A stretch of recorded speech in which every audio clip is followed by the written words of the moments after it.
મોટા માણસને ત્યાંથી આપણે ત્યાં ઇન્વિટેશન કાર્ડ આવે તો આપણને કેટલો આનંદ થાય કે ઓહો આવડા મોટા માણસ આપણને બોલાવ્યા, આપણે જવું જ જોઈએ.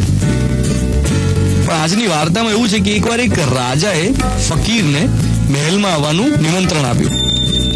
ફકીરને કે રાજાનો ડર નહોતો, એવું નહોતું કે રાજાએ બોલાવ્યો છે આપણે જવું જ જોઈએ, ના પાડીશું તો શું થશે, રાજા નારાજ થશે. પણ ફકીરને એમ થયું કે વિવેક ખાતર પણ હું જઈ આવું, કદાચ રાજાને જ્ઞાનની કોઈ તરસ હોય. પણ એવું કઈ થયું જ નહીં.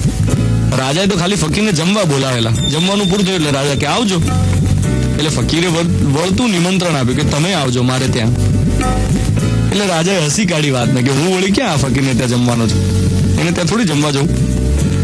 થોડા દિવસ પછી રાજાને એવું થયું અંદરથી કે લાવો આંટો મારીએ ફકીરને ત્યાં. એ ગયો પણ ફકીર હાજર નહોતા. એમનો શિષ્ય હતો. એને થયું કે રાજા જેવો રાજા આવ્યો છે, આપણે આગતા સ્વાગતા કરવી જોઈએ. એટલે એને બેસવાનું આસન આપ્યું.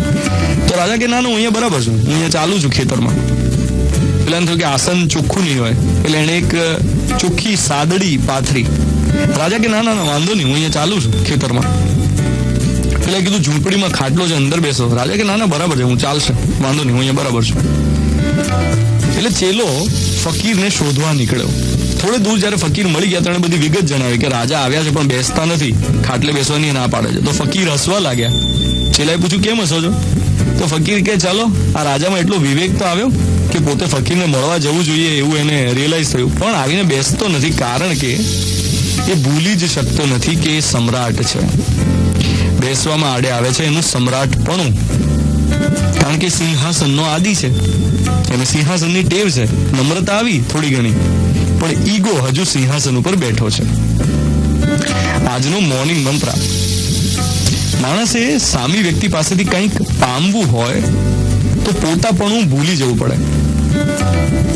જામ ખાલી થાય એના પછી જ એમાં કશું નવું ઉમેરાય છે. માણસ પાસે પાત્ર હોવું પૂરતું નથી, પાત્રતા પણ જોઈએ. 1 સપ્ટેમ્બર 2016 હું છું ધ્વનિત તમારી સાથે. આપણે બંને સાથે એટલા માટે છીએ કારણ કે આપણે બંને આ જર્નીમાં છીએ જેમાં આપણો ઈગો આપણને નડતો હોય.